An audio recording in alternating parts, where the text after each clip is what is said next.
was solo. Okay. Yeah. Now it's on.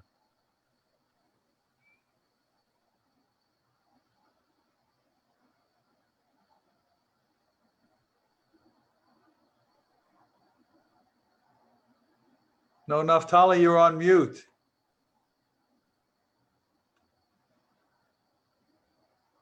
Okay, now here we go. We're live and I'm unmuted.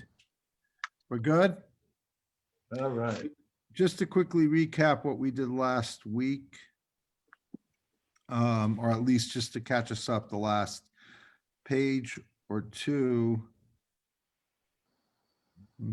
We're talking about the erotic spiritual eroticism in heaven, giving birth to the souls that would then be put into converts, meaning like there is such a thing as a spiritual unification that gives birth to a soul that then gets joined into another soul, so to speak, of the convert. That was kind of one of the last things we were talking about. And that's when we talked about the hanefesh asher asu b'charan, and the souls that Sarah and Abraham made in Haran, is that through, even before they had physical children, they gave birth to converts, so to speak, they weren't the biological parents, but they were not just their teachers, but they somehow birthed their souls by the mitzvos that they did. Okay, so that's a little bit about what we did at the end. And the last thing we talked about is a question that Rabbi Shimon asked, which is, who learns Torah?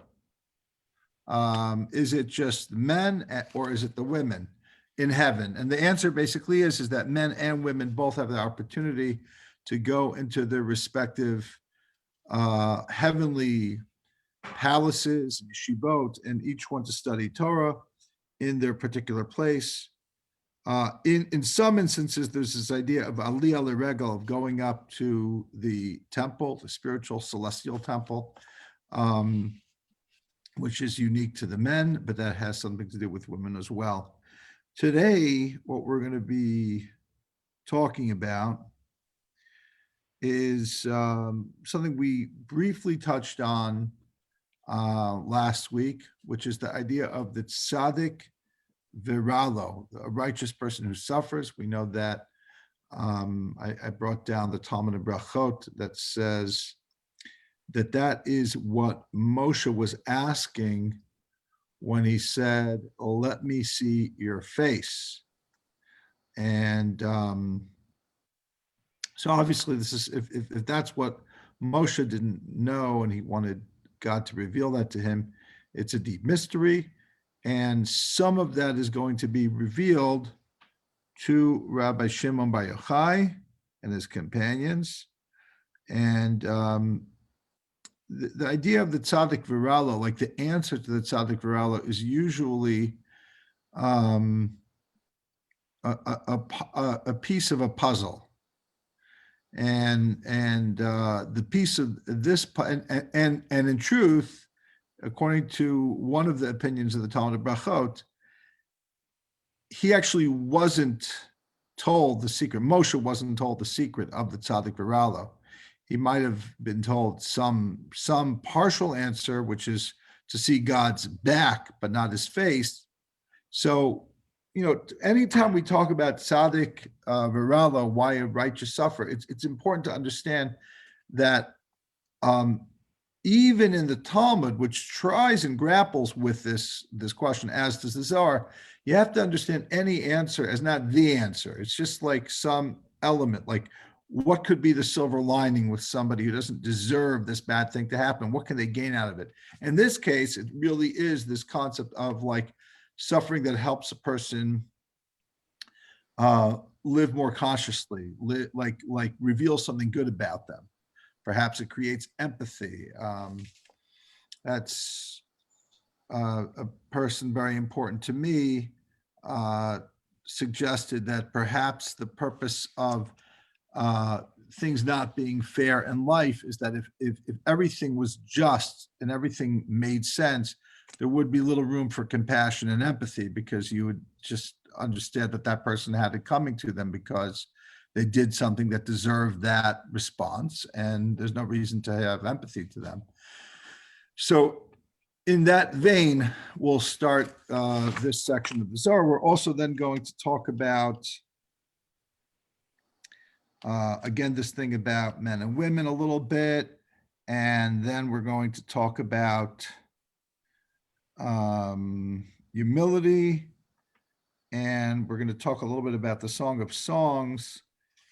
I'm sorry, the Song of the Sea, and a section that may actually not fully belong here, but seems connected to it, which is a similar concept of the chevra, like Shimon Bar Yochai and his spiritual seekers, being in a celestial desert instead of being in a celestial heaven with the Beit HaMikdash and the yeshivot. They're in this thing that's reminiscent of the earthly desert, which would then kind of bring us all the way back to the beginning of the section, where there's a conversation about, did the Dor HaMidbar, the generation of the desert, have a chelik b'olam haba, which the Zohar says empathetically they did, as opposed to some opinions in the Talmud that didn't think they had a portion of the world to come. Again, as we said earlier then, as I commented then, the Zohar sees, for some reason, that generation in themselves. So it's important to kind of bring them back up, re-elevate that generation. So we'll do a little bit of that. And also a number of beautiful verses, mostly from Isaiah, that it kind of just more quotes of verses than actual words of the Zohar for about a page or so. Often rabbinic literature can string together earlier quotes where it's just kind of one verse after another with maybe a line in between. So it's actually very poetic, as since much of Isaiah is very poetic. And then the last thing we'll probably get to tonight is this idea of a silent scream. A number of three things, in fact, the Zohar says, which is a parallel in a Pirkei Rebbe Elazar with 6 things that emit a voice or scream that can be heard from one end of the world to the other, but yet people don't hear it. It's like a silent scream. And the Zohar suggests that, I mean, what does it mean for there to be a scream that no one hears? And it actually suggests that some people hear it, that people in kind will hear the scream, just everyone else won't. So that'll be the last thing we'll have time to get to, God willing, today. Okay. So we're going to start. Ben, you ready? This day, we're on 107. If anyone else is following it, it's 107 in the Danny Matt edition, volume 9, Rav Mesivta. Anybody else is following the standard edition of the Zohar, it's Chelik Gimel, I guess it's Parsha Shlach. It's in Parsha Shlach, right? I think so. Ben, is it in Parsha Shlach? I believe so. Yeah. If you give me 1 second. Oh, I'll tell you. It's Daf Kuf Samach Ches. It is in Shlach. It isn't Shlach. Yeah. Okay, so we're going to take it from the top here. This day they repeated before him. In a momento, because now I moved my. Sorry about that.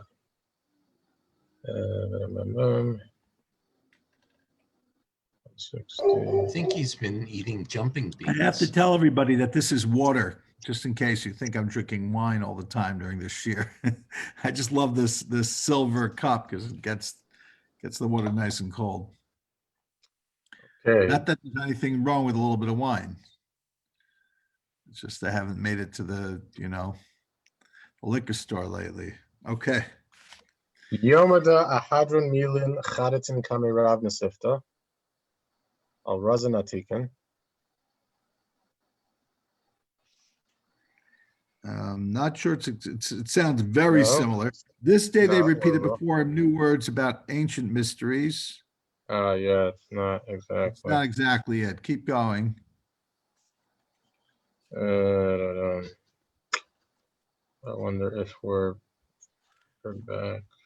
It should be something Razan Atikan or something like that.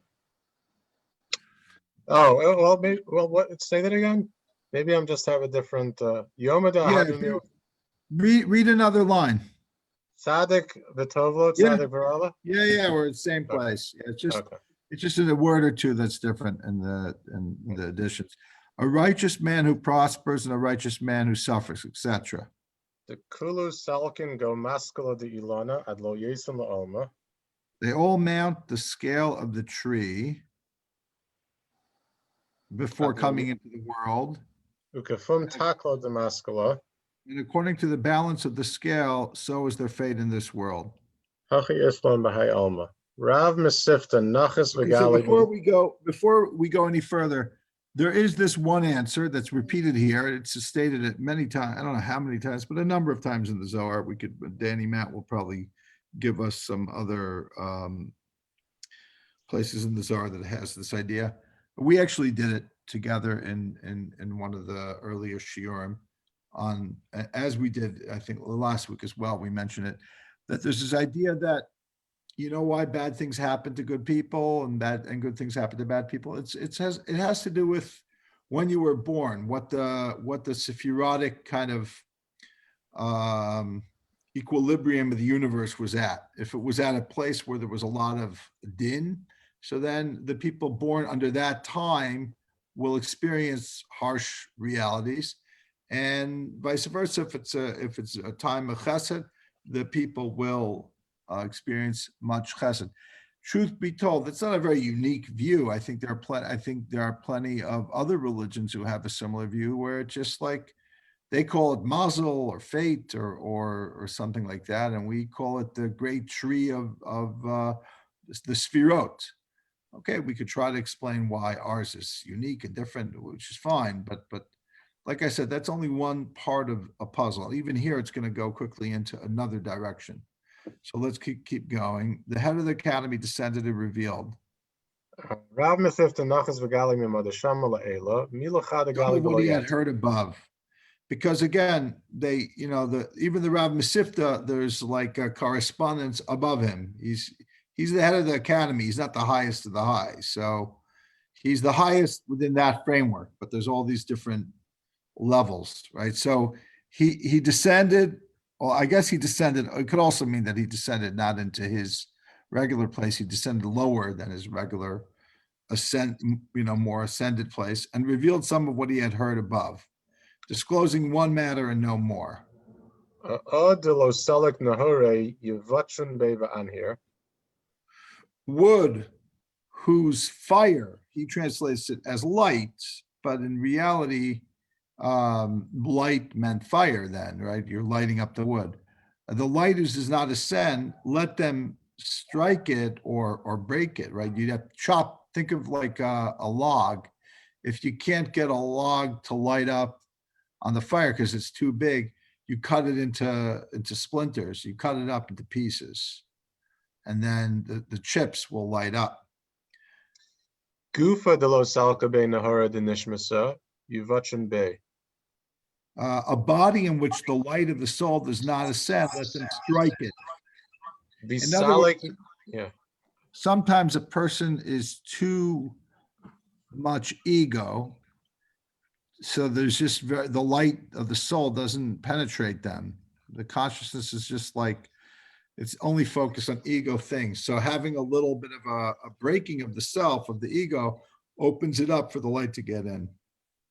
Visalik Nehira de Nishmasa Vias Achtun Dabadella Anhara. Let them strike it, and the radiance of the soul will ascend. They will unite with one another, shining. Begin the isgufa de nehiru de nishmasa lo noher be adi avatrin be. For there may be a body in which the radiance of the soul doesn't shine until it's struck. Again, struck is metaphorically. It doesn't mean literally you need to be smacked up, just means you need to be shaken a little bit in terms of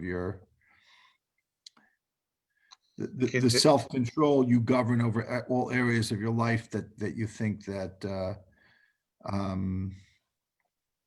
it's just all about maintaining the structure and the order and the self and the power over what you own and so on. Control.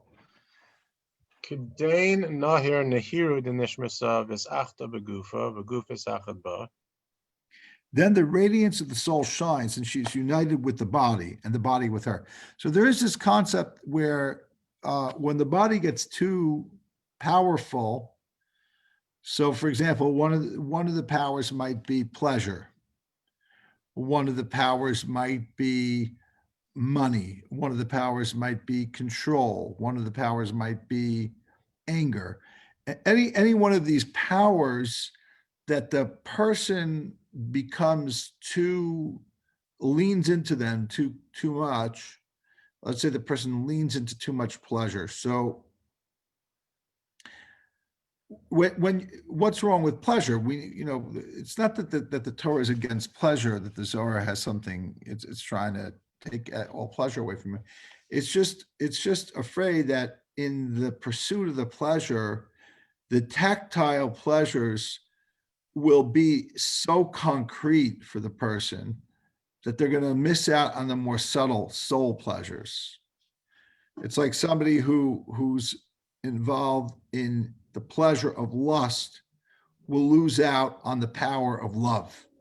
So, well, why can't you have both? You can have both in the right balance, right? You can have a relationship where you love somebody and you lust them, but you can't have a lusting type of personality that you let that be all over the place and then expect to also have real love. You won't have both of those things. You can't be like a playboy and chase after every beauty that passes your way and also expect to find true love. It's just, you have to make a choice. So for the soul and the first, to get married, basically, the first marriage that we're talking about is the body and the soul. If the body is too dominant in what it needs, it's not going to get married to the soul. It's going to keep the soul, it's going to sideline it.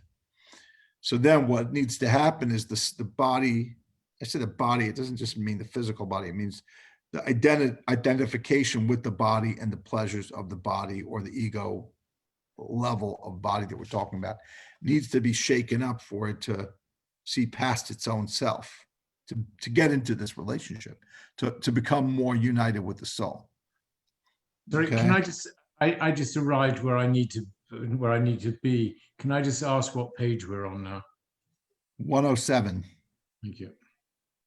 Is the high point of this something like, in other words, like this begin because of, is the Zohar basically saying, you would have thought that status conveys status, like what a thing is. Well, you should realize that sometimes you have body where it looks like soul cannot or does not exist. That's not necessarily indicative of the true reality. Well, Yavatrin Bey hit the thing over the head, and and so the reason for the first part of this is because it turns out there is a body that sometimes has fire and soul in it. You just need to do work on it. Like your metaphor, it's like, well, just because someone is living like a playboy doesn't mean they are a playboy. It just means that the other part of them, they made a choice. I mean, it's not like they're in essence, they're a playboy. There's nothing they can do about that.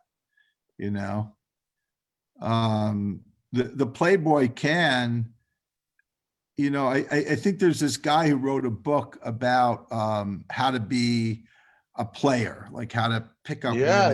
that's a famous book. Yeah, but he also, like, he did tshuva, and he wrote another book about, like, being with one woman, and how messed up he really was to do and write that first book. What was wrong with him that led him to do that? So the point I'm saying is that, well, which one is he? Well, he made a choice and he became famous for teaching people how to pick up women that that you're just basically, I guess, using. I don't know. I never became part of that thing to know what exactly their goal is, other than just, kind of pleasure seekers. But then this same guy turned around and said, I made a mistake, and I'm gonna write about that mistake and explain why it's a mistake. And tell you why love is more important than being a pickup artist, why loving one woman is more important than that. And so or he realized he couldn't make a living by doing anything other than writing books, so he had to write the second book. Well, I think I don't know the full story about this guy. I think he got into that culture as a writer, I'm not sure. Yeah. I think he was really first a writer, and then he became part of that way of life to write about it. But he actually did it so well that he became like a hero in that world, like a champion of that way of living, because he was, good at writing about it, and maybe even more than just writing about it. But the point is, getting back to your thing, yeah, you're not a playboy. In essence, you decide who you are. You make a choice, So he said this same person who doesn't feel his soul because there's no room for it by the type of lifestyle the person is doing. But by the way, here's what's interesting. I'm picking on the playboys. I'm picking on the obvious, I'm making a scapegoat out of the pleasure seekers. The real truth is, my friends, a lot of religious people don't feel very spiritual also. And so I'm I don't want to go after religious people, but it's not unique to pleasure seekers. It could even be somebody who structures their life so strongly that it's all about the structure of everything. So it's all about the control that they show, that they are not a bad person. They're a good person. So they're going to go to Shul, and they're going to do all the right things. And despite all of that, it's so much effort and energy to do that. They've got nothing left after that. They just don't have it's that's all they've got. All they've got is the orthopraxy. They can manage to put Jewish laws and customs at the forefront of what they do. They make all the right choices, and yet they fall short spiritually. And that's why Hasidus and Kabbalah is sometimes rejected by the very people who need it most. Those very kind of Orthodox Jews who are not really having a rich inner spiritual experience with the mitzvot. And all they need is kind of to get out of their own ego structure a little bit. Because being an Orthodox Jew is a strong identity and a strong ego structure. So it's kind of built into the process that those Orthodox Jews who don't believe in spirituality, because for whatever reason they have a whole identity, a Maimonidean kind of construct identity of rationality. Ultimately, now some of them, look, I think it's a fake paradigm of what Maimonides even believes, in my opinion, that some of these people have. Where but there are many Orthodox, mono-Orthodox Jews who struggle with spirituality, who only daven because they're Orthodox, but don't actually feel anything or very little at all. And I'm not here to cast aspersions on Orthodox Judaism. I'm just many Orthodox Jews are very spiritual, and they don't have to study Hasidus or Kabbalah. They just feel connected to HaKadosh Baruch Hu. That's fine, but many are not. I'm not saying whether it's 50-50 or 75 are spiritual, or I feel ruchnius and feel an emotional connection to God, and 25 don't, or maybe there's no such thing. Maybe 100% do at some point, but most of the time, many people don't. Look, I have days where I'm just davening as an Orthodox Jew as a requirement. I mean, to daven 3 times a day, there's going to be a lot of times where you're just going to feel like obligated to do it. You're not feeling close to God, just because you're reading the Shema, the Shemona Esrei. Again, if something is going on in my life, or if I'm learning Chassidut, or learning Kabbalah, or even learning Gemara, or even learning Shulchan Aruch, in any way that somehow connects to the Shema, or like I've studied brachot. One of the great things about studying brachot, I've been learning brachot the past year.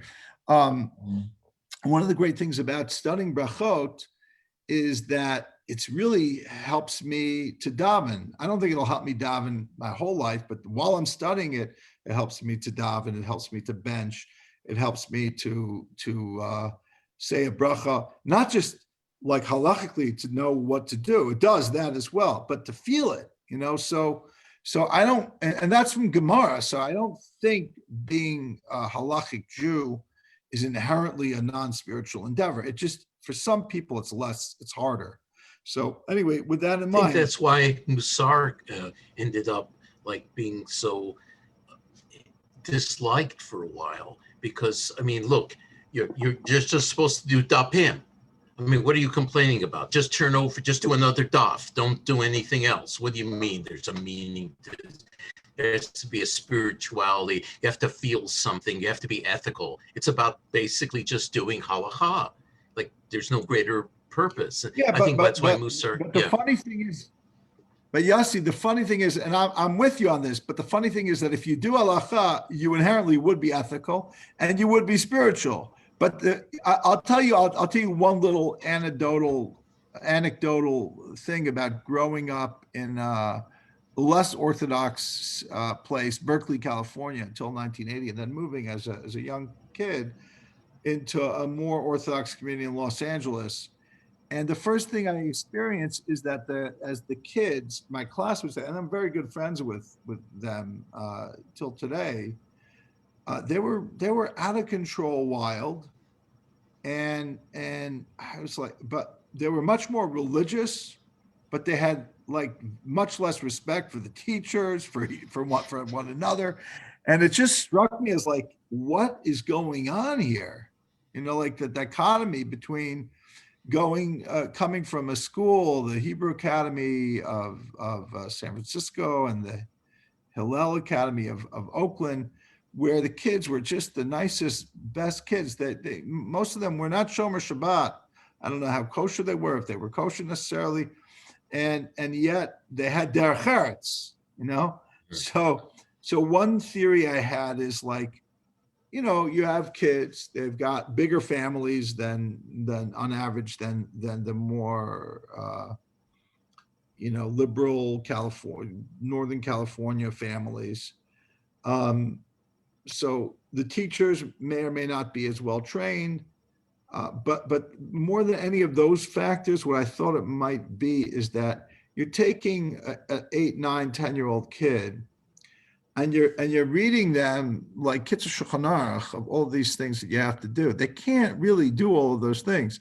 So to compensate for all the things they do, they're wild to make up for it. You just can't, like, it's just too much.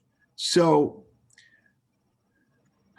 yeah, sure. If you did all of the mitzvot, Reb Yossi, you wouldn't have to worry about ethics, because ethics are mitzvot.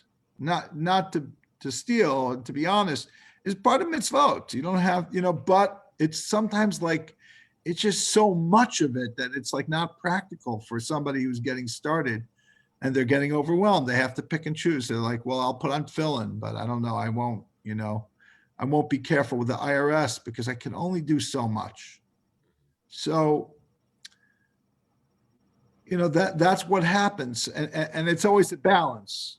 Yeah. Uh, But yeah. it's these people that, I mean, there's so many horrible stories and people love to hang it out. Like, oh, look at this rabbi who gets blah, blah, blah. Like the Chabad rabbi in, Southern California, who was the big hero. Remember, his finger got shot off and he was like, oh, look at how wonderful he was. And a person died, jumped in front of to take a bullet for him. And then basically he had to make a deal with the government because he'd been embezzling for decades. Anyway, let's go on. Let's no comment. I No thought the comment. explanation. We're going a little further. I mean, the real focus isn't why, religious Jews sometimes act unethically as much as, which is a valid conversation, but the real focus right now is religious Jews or non-religious Jews who are not feeling connected spiritually. And one of the suggestions is, to quote the Kutzker Rebbe, there's nothing as whole as a broken heart. So that's one of the things. And it's in the context of why bad things happen to good people. So in a way, it makes more sense when it's a religious Jew who's having a hard time. He said, well, why am I having a hard time? I put on tefillin every day. I give tzedakah. I am honest in business because it is a mitzvah at the end of the day, I do all of those things, and yet I don't feel any connection. I don't feel ruchnius. I don't feel it. So comes the Zohar and says, well, it's like a log. The log is potential energy to be consumed by the fire, but it might be too coarse. It might be too big. We all know, I actually have a fireplace here, which I got to use a little bit. And now that it snowed, I got to get you got to remember how to open. There's a thing you have to do. You open it or close it. I don't remember what is open or close. You see how often I use my fireplace. The bottom line is that you have to, when you have a log, you have to make sure the log can kindle. So you got to have not just big logs. So that's this idea here. You got to break yourself down to open yourself up to the neshama. Okay, then the body raises radiance from within the soul, glorifying, exalting, and praising, offering prayers and supplications, blessing its Lord. Behold, they all shine. I don't know if you want to read some of that. Gufa kedein salak nehira migo nishmasa mahadar maroma u'mishabach mitzalit slose u'ba'use mavarech lamare hakedein kol nahir. Moving on. For there may be a holy body, maybe a body. Begin the isgufa the loyachilas nishmasa la anharabe at the Which the soul cannot shine until it's struck. Ukedei nahir v'isachad dabeda. And then she shines, and they unite with one another, the body and the soul. Is de lo isachad min hora v'lo salak naharabe at the vachembe It might kedei be nahir. wood. It's the same. This is going over the same idea. That's not seized by light or fire. No light arising within it until it is struck, then it flashes. Or the idea of like when you hit the wood against it's another to strike a spark. Okay, why don't we do the note 162 and 163? 162 on a righteous one who prospers. Why do some of the righteous prosper and some suffer, similarly with the wicked? The answer involves the scale of the tree, the cosmic scale standing beneath the Shekhinah, who is pictured as the tree of knowledge of good and evil. These scales incline towards one side or the other, depending on the degree of virtue or vice in the world. When virtue dominates, the scale of righteousness tips towards holiness. When sins abound, the scale of deceit tips towards impurity. As souls leave the realm of Shekhinah on their way down toward bodily existence, they pass through these scales to be weighed. If at that moment the scales happen to be tipped towards impurity, those particular souls are condemned to a life of suffering. See elsewhere in the Zohar. On the question of a righteous one who prospers and a righteous who suffers, see Talmud Brachas in the name of Rabbi Yossi. Please let me know your ways. Moshe said before him, Master of the universe, why do some of the righteous prosper while others suffer? And why do some of the wicked prosper while others suffer? He replied, Moses, a righteous one who prospers, is righteous, born of righteous. A righteous one who suffers is righteous, born of wicked. A wicked one who prospers is wicked, born of righteous. A wicked one who suffers is wicked, born of wicked. And just to add to that, because I don't have to look this up because I just did it. That's only, that same Talmud records another opinion that doesn't agree with what was it, whatever, Rabbi Yossi, and says he was not given the answer to this question. So machlok is like any good question in the Talmud, it's a dispute. It's a machlokus. So there is a machlokus in the Gemara if Moshe was in fact given the answer. I mentioned it before, but I'm only mentioning it again in case you think that I made a mistake. I did not. This is an accurate quote of the Gemara, but it's not a full quote. I'm not blaming Danny Matt. He doesn't have to, when he quotes the Gemara, he doesn't have to quote the whole, it's not a Talmudic treatise here, but it's one of two opinions about this question in that same page. Yeah. Go on. The balance of the scale renders tikla, based on the root tuf kuf lamed, to weigh or balance. In the Zohar, tikla's range of meanings includes scale, balance, potter's wheel, hollow of the hand, fist, or water clock. We've seen that elsewhere. And then note 163, wood whose light does not ascend. If one is trying to kindle wood and it does not catch fire, striking it can produce a flame. Similarly, if a righteous person's soul is not shining brightly, suffering caused by God can intensify the light. Then the body and soul will function harmoniously and virtuously, generating radiance. Okay, great. So let's continue on 108 now. The other side seeks to do the same, striking the wicked.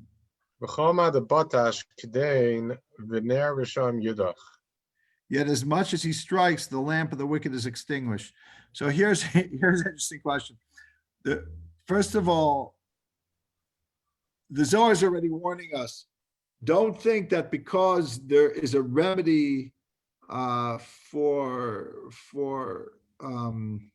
a person having spiritual difficulties, which is to have some physical difficulties, and that will actually awaken their spiritual side, that's the way it is in everyone. It absolutely isn't. There are plenty of people, anytime anything bad happens to them, they turn even further away from God. It doesn't bring them closer.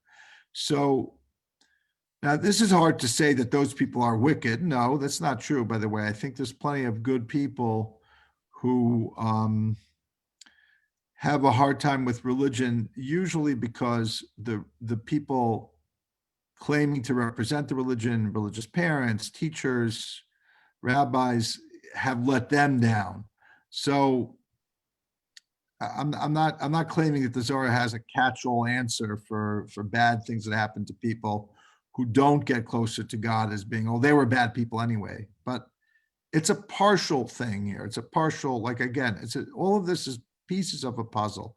There's this idea that there is Yisurim Shel Ava, just to quote a little more extensively from the Gemara in Brachot, that's dealing with this type of thing that we talked about, that Danny quoted, that I filled you in. I'm going to fill you in a little more. There is a concept of Yisurim Shel Ava, which means suffering out of love, which is opposed to, the Gemara is usually very technical and has like, what is the definition of Yisurim Shel Ava versus just suffering, and it has different opinions, 3 or 4 opinions, or 2 offhand that I remember, is that, well, if it takes away from your learning Torah, then it's not suffering out of love. Meaning, if you're having discomfort but you can still do daf yomi, then it's okay, it's good suffering. But if you can't do the daf, then that's bad suffering. Tell God, take it away right away. Or the same with davening, like if the suffering is so bad you can't even daven, and then there was maybe something else. I don't remember what the third thing. I think there were 2 or 3 things. Anyway, the point is that there's good suffering and bad suffering.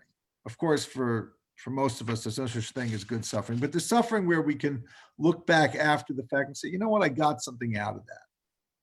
I learned something. I grew out of it. And there's other suffering where it's just a black hole. Right. So anyway, let's continue with that in mind.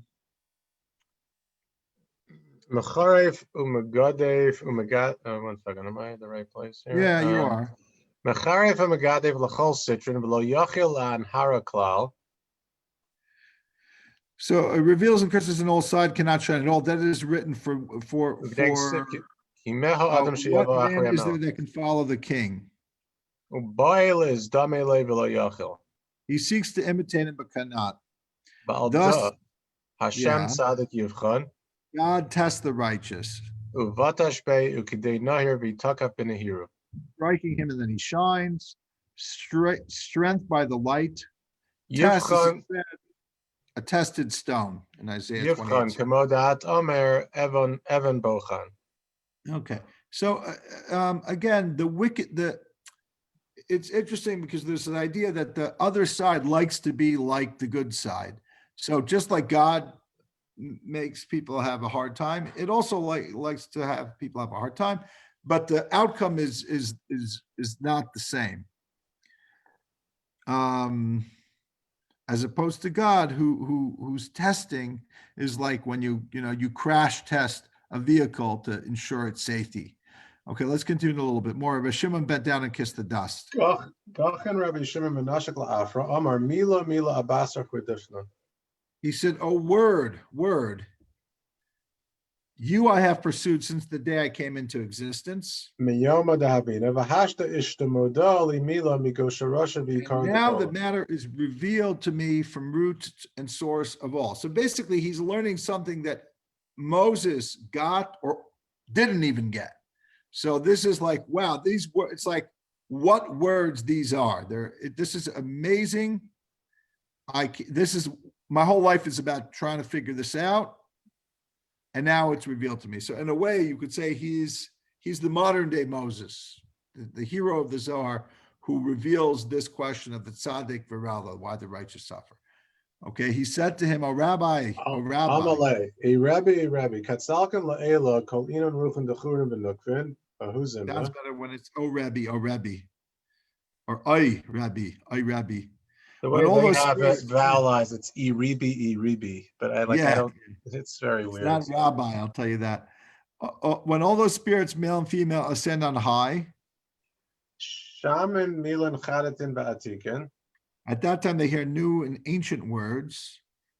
Nachtin va'alon lago mesivta.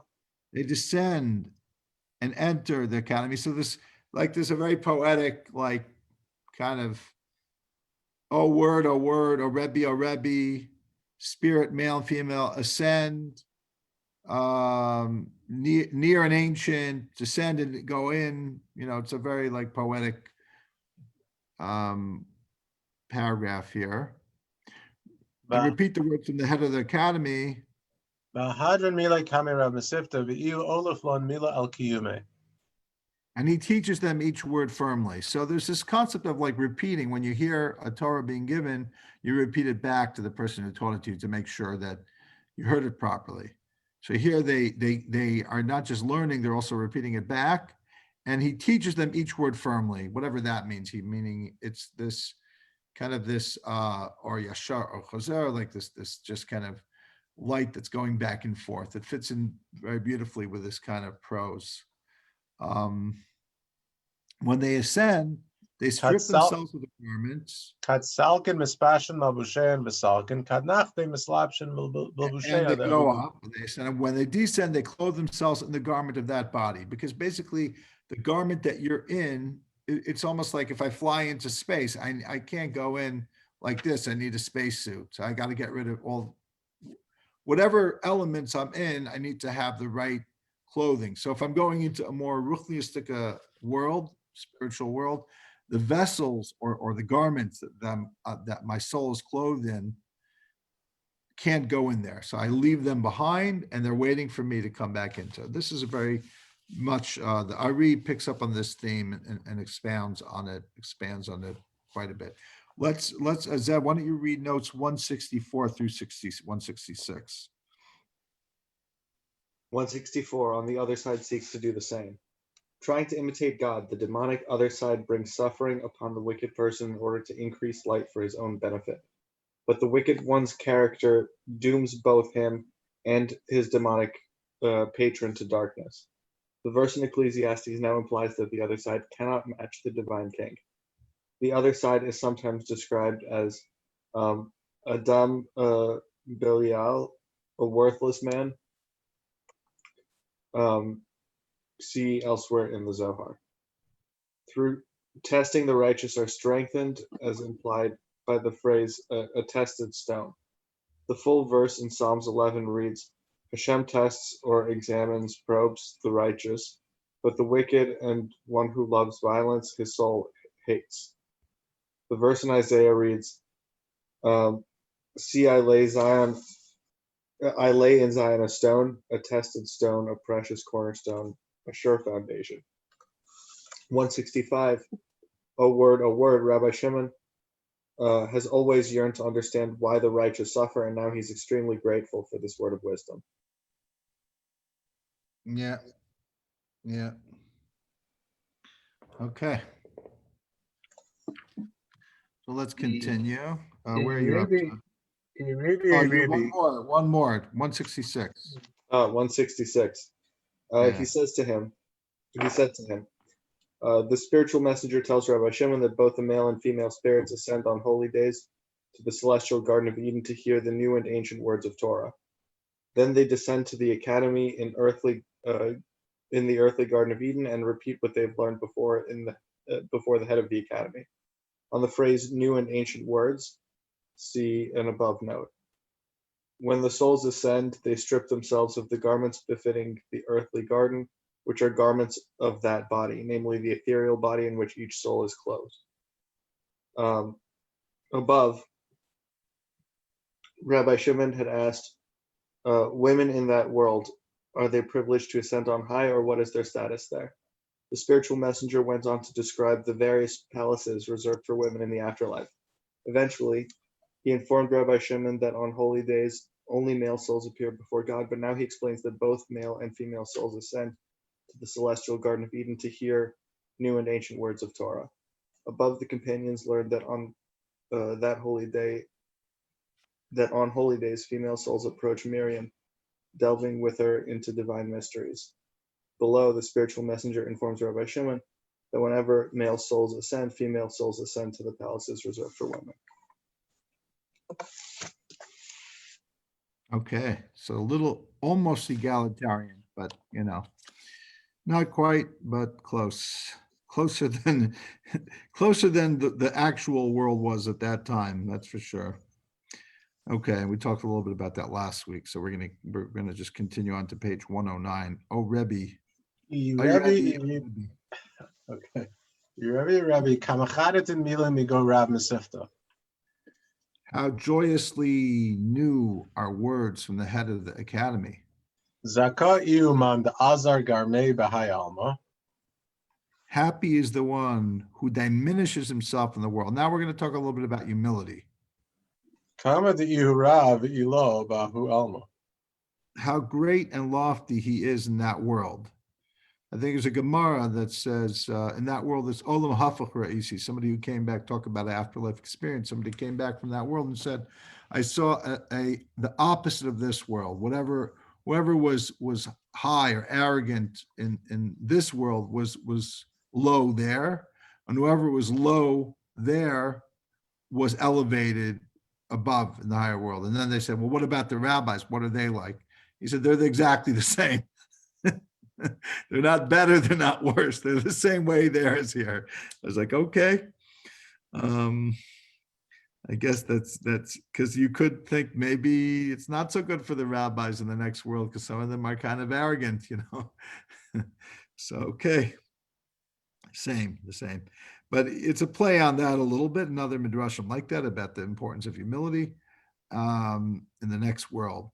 Then this is how the head of the academy opened. V'hachi Pasach Rav Mesivta. Mandi Uzeir Ihurav.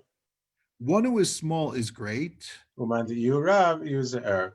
And one who's great is small. And it's going to bring a proof from a verse, an analysis of diktuk. Again, it has to do with a verse about Sarah being 127 years old.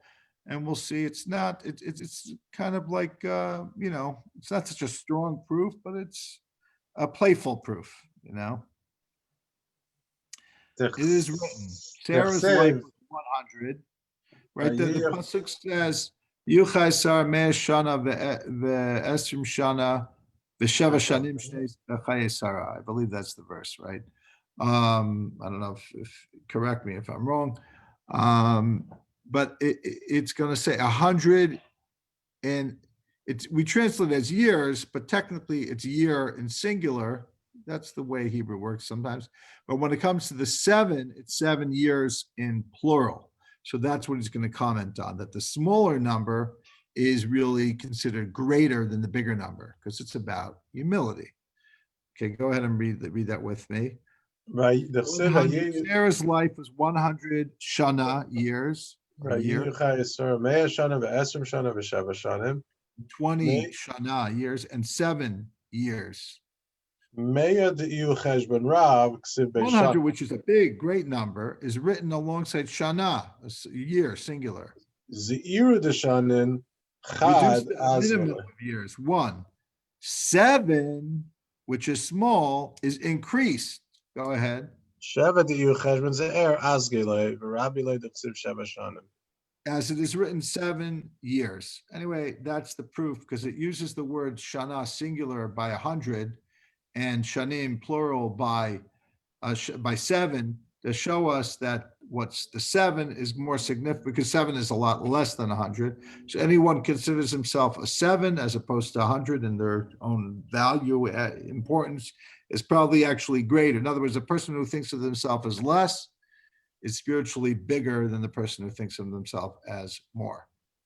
Okay. The Blessed Holy One increases only the small. Happy is the one who belittles himself in this world. How great is he there, lofty in elevation.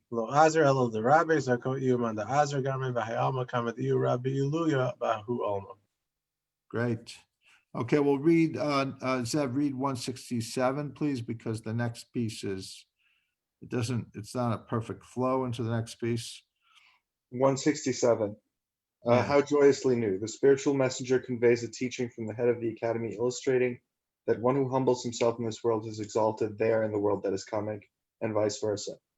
In the verse from Genesis, the extent of Sarah's life is described as 100 shana, years, and 20 shana, years, and 7 shanim, years. Normally, Yeah, shana is singular. Don't read so much the years, just the Hebrew, the shana versus shanim, you know. Okay. Sure, 100 shana, 20 shana, and 7 shanim. Normally, shana is singular, whereas shanim is plural, but Hebrew often implies singular noun collectively when indicating a plural of more than 10. So in this verse, mea shana, meaning 100 years, the head of the academy interprets this use of the singular form shana as implying that one who is great, signified by the sum 100, is small, signified by the singular form of shana. Conversely, one who is small, signified by the small sum of 7, is great, signified by the plural form shanim. See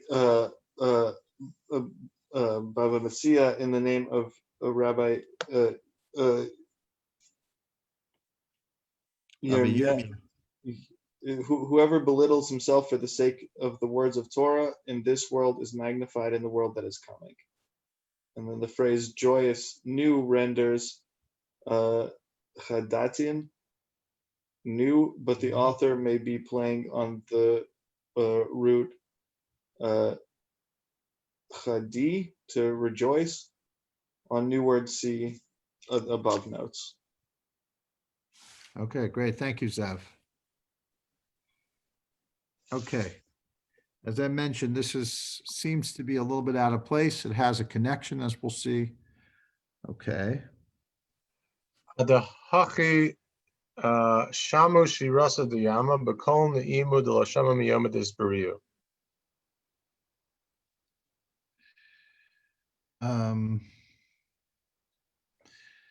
When they heard the song of the sea in a sweet voice, since the day, meaning it's the sweetest voice they ever heard since the day they were created. They'd never heard a voice singing as sweetly. Kol ne'imu deshirosaka hu ne'imu dehava amre. V'katsimu Hashem yimloch le'olam va'ed chamu dal And diyuknim they b'rikia. concluded, chanting God shall reign forever and ever, Exodus 15:18. Chamu abra diyuknim b'rikia. They saw four figures in the heaven, V'chad minay ravi lo mikulu. one of them greater and loftier than all. V'hu ravi lo minayu itar kol va'amar. That one, the lofty one, roused its voice and said, Ko amar Hashem zacharti lo chesed nurayach ahavas kululo sayach.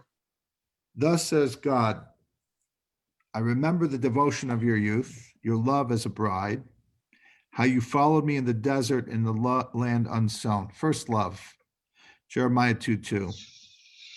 B'rikia v'agnes kam achra abasir va'amar. The greatest and loftiest of them soared through the sky and was concealed.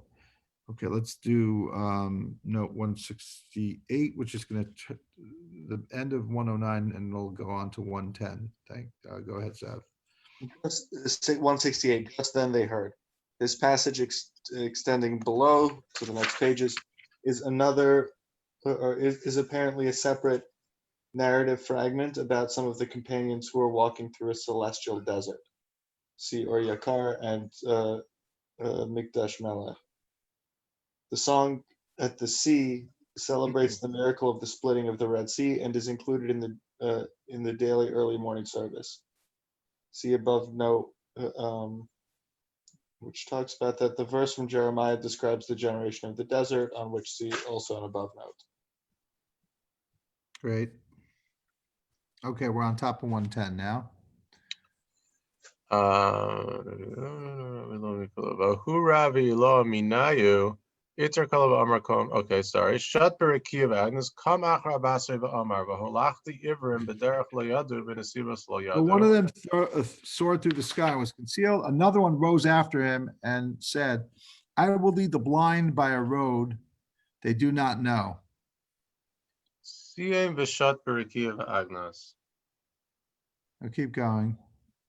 Pasach idach v'amar Yisusum midbar v'tzia v'sagel arava v'sifra. Okay, no, so you're ahead of me because here he quotes the whole verse. I'll read the whole pasuk in English. I will lead the blind by a road they do not know, by paths they do not know. I will conduct them. I will turn darkness before them into light, rough ground into a plain. These are the words, I will fulfill them and not abandon them. Okay, so basically it's like, it's rebuke. It's God sending the prophets rebuke to Israel and so on. So one of them, the second one quoted this verse, and then he concluded he soared through the sky and was concealed. Another open saying. The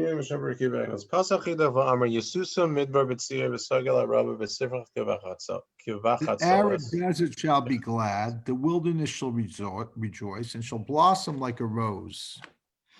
And he soared through the sky and was concealed. So this is three beings so far. Now we're up to the fourth. Thus says God who created you. O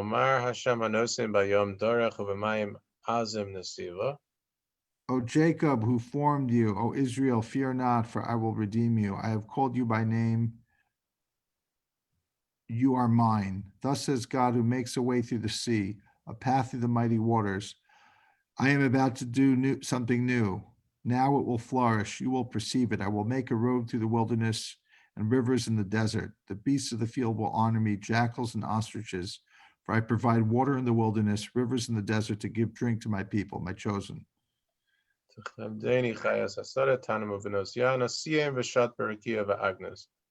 Concluding, he soared through the sky and was concealed. So you have all of these verses. They have something in common. They're all from Isaiah. Different chapters in Isaiah. Mostly from 42 and 43, and a little bit from 35. Kidain dechila sagi ve'emtani nafal olayo. Then great fear and trepidation fell upon them.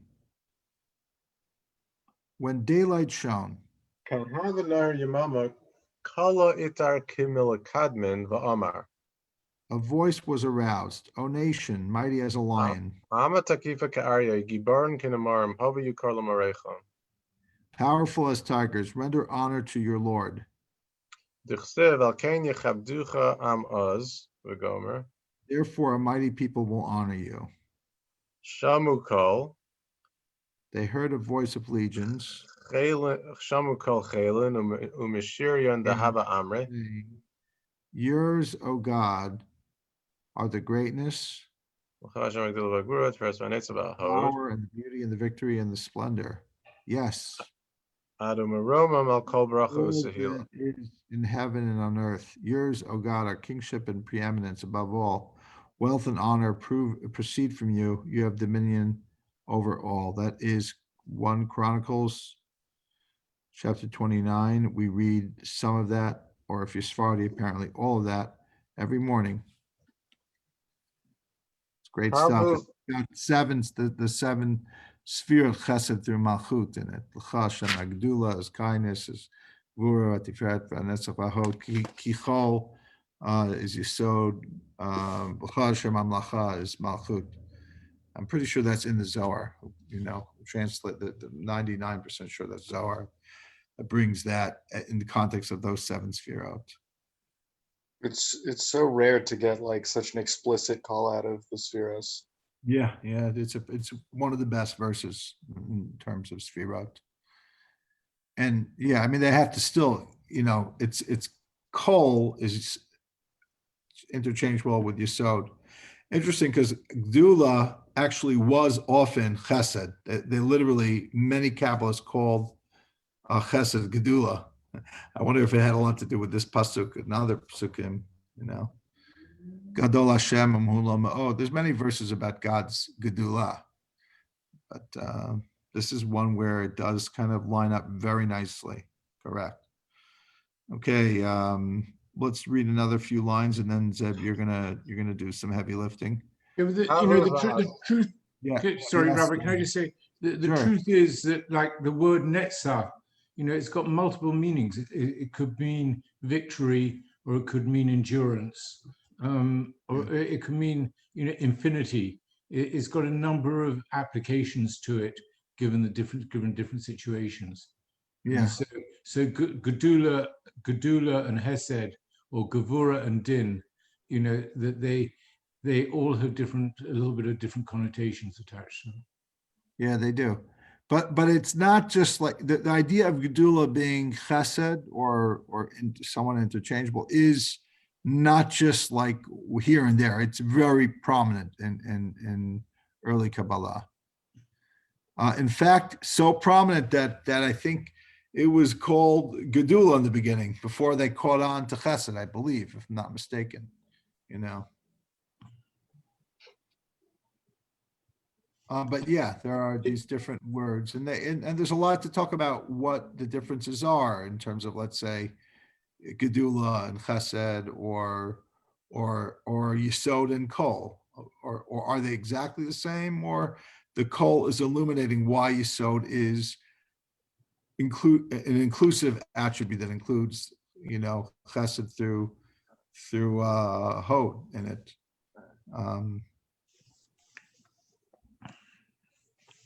Yeah. Okay, why don't we, they were amazed and went on. Meanwhile, turning their heads, they saw the whole desert covered in clouds of glory, sparkling in many colors. Okay, so basically they had a vision, a spiritual vision of the clouds in the desert, the Ananei Kavod, that were sparkling in many colors. It is connected to this kind of section of Rav Mesivta that has all of these descriptions of these celestial palaces. And it is also starting out with a discussion of the sea, so a lot of this has been covered, so there's a reason why it's here, even if it doesn't fit in perfectly. Why don't you read notes 169 and 170? Sev, please. 169. Yours, O Hashem, are the greatness, so on. The early morning service includes First Chronicles and 29:10 through 13, and Nehemiah 9:6 through 11. The Sephardic version reflected here includes also the conclusion of the preceding verse in Nehemiah. May they bless your glorious name, exalted, though it is above all blessing and praise. 170. The whole desert covered in clouds of glory. As mentioned above, these companions have been walking through a celestial desert. According to rabbinic tradition, 7 clouds of glory shielded Israel as they wandered through the desert. Okay, great. Aha. Anybody have any questions? I do. Yes. Okay, sorry. So doesn't that really indicate that maybe this is the reason why actual traces of 603,550 men between the ages of 20 and 60, plus women and children and other hangers-oners, that they can't find in the Sinai itself traces of it, because the Correct. actual wilderness is in a celestial place more than Oh. it's I more thought than it's you were- associated with a physical place. I know That's what you thought I was going to say, Rabbi. I wanted to utter pure That's heresy. interesting. I didn't think of what you were going to say. I thought of something else, but what you're saying is interesting. What I thought you were going to say is that there's a medrash that says that the clouds of glory cleaned up after them. It was like it just took, what happened with all the garbage and everything. Like, God is very into ecology. Celestial Medrash already- vacuum cleaner. Yeah, we were Democrats back then, and we voted for a God that would, make sure to recycle, and he did it for us all. We're like children that he recycled for us. So that's what I thought. But your answer is great. I like your answer. I didn't think of that one. It was but that's, it's the whole question of why it's not such a Jewish endeavor to start searching, for proof in what's it called again? Archaeology. You see, the remez to what I'm talking about, Rabbi, is because, you have this concept of not only the waters of the sea split, but it said all the waters. And so you have waters below and you have waters above. And what it all means, one doesn't quite know. But it's almost like, and I hate to say this, right? But like some wormhole or some space-time continuum I like that. opened up. Sure. David, if you're going to go big, What was it was so to really Hollywood it, there was a movie with James Spader a few years ago called Stargate, and it talks about how a rip in the fabric of our world can lead to other worlds. Yeah. A wormhole. Yeah, I mean, my whole thing is that all of the stories in the Torah are metaphors, but that's why I'd like to say they happen in actuality, because if you believe they didn't happen in actuality, then the world is such a concrete world, then people won't understand the metaphor. That's how stupid people are. Meaning, if you say it's just a metaphor, then no, it's stupid because it's a metaphor. I don't believe in metaphors. So you have to say it's real. And once you say it's real, you can explain, and it's also a metaphor for something. So if you deny if you deny the Torah, then you deny the lesson of the Torah. People are dumb. They're just dumb. So you have to say the Torah is real, so that the lesson, the point of the Torah, otherwise will be meaningless if you just says, well, the Torah really means something higher. The whole point of the Zohar is that the Torah means something higher. But if you say it doesn't have any meaning in the lower realm, it's not literal at all, then you'll miss out on the higher because people won't believe it. You Well, know? in Cloud Atlas, Tom Hanks' character in the future says, "Show me the true." Exactly. So I always love that expression, the true. Yeah. Yeah, the truth is the Zohar. I love when I have like sometimes I get approached by modern Orthodox people who are saying, "You really believe the Zohar? Like, you believe that Rabbi Shimon Bar Yochai wrote the Zohar?" Like, I get amused by it.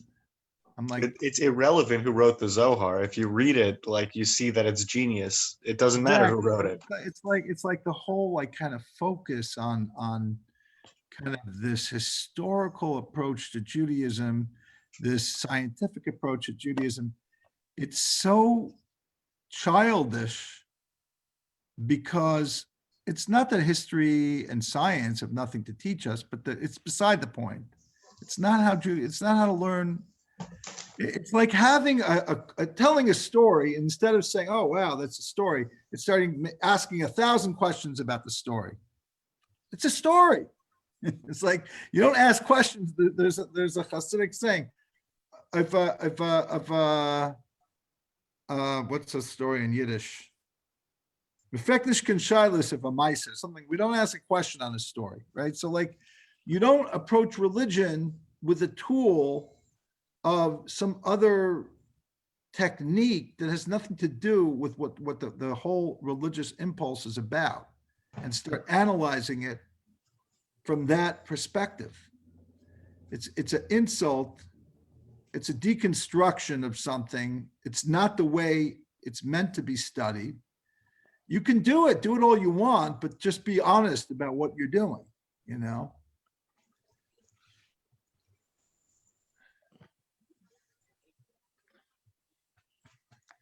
That's a little bit like what you were saying before. Like, don't ask a question on a something that happened. That's a little bit like the Torah and the Zohar. Like, the Torah, it's like, you don't believe that. Like, well, you needed that in order to have you needed the foundation to have the sky, something else. So what do you like? No, it's all connected. They're all interconnected, but it's a very real experience for the people who are studying Zohar. I mean, Rabbi Shimon Bar Yochai is a significant character in the Talmud, but it's beside the point in terms of the historicity of exactly who wrote the Zohar. I'd even go far as to say it doesn't even matter who's buried at Meron. Like if that's literally this person's kever or not, you can still go there and you have the experience of being together with everybody who wants to visit this place. Look, if you believe in the neshama could be there, but the point is, I'd like to believe that that's where the burial is, but the belief in the burial is only really about a belief that I could connect to neshama, which I feel when I'm there. Exactly. So yeah, of course, the reason why the metaphor of Torah is more real in Eretz Yisrael is because it is the place where the Torah is from. Ki mitzion tetzei Torah, dvar Hashem Yerushalayim. There's a reason why there's a renewal of Yiddishkeit in Miron, or in Sfat, or in Tveria, or in Yerushalayim. Of course, it's because it's real there. But real and science have a relationship with one another, but they're not the same. Well, maybe that question about whether you really believe that he wrote it is really a question. Do you really believe their spirituality? That's maybe really what that question is. Is there such a thing? Well, There's I always spirituality? answer them is, I Like, don't know. oh, he wrote? To me, it's not Nogea if he wrote, even if he didn't write it. I say, but it's from God. And they're all like, whoa, like it's from That's God. even worse. Only if it was Rabbi Shimon Bar Yochai could it be from God. Like, why? So But anyway, what else?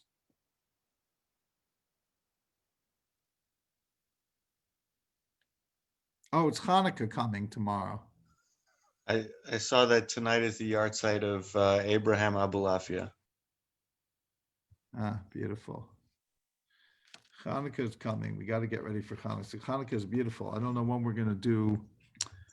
I don't know what we're going to do for Hanukkah in terms of learning.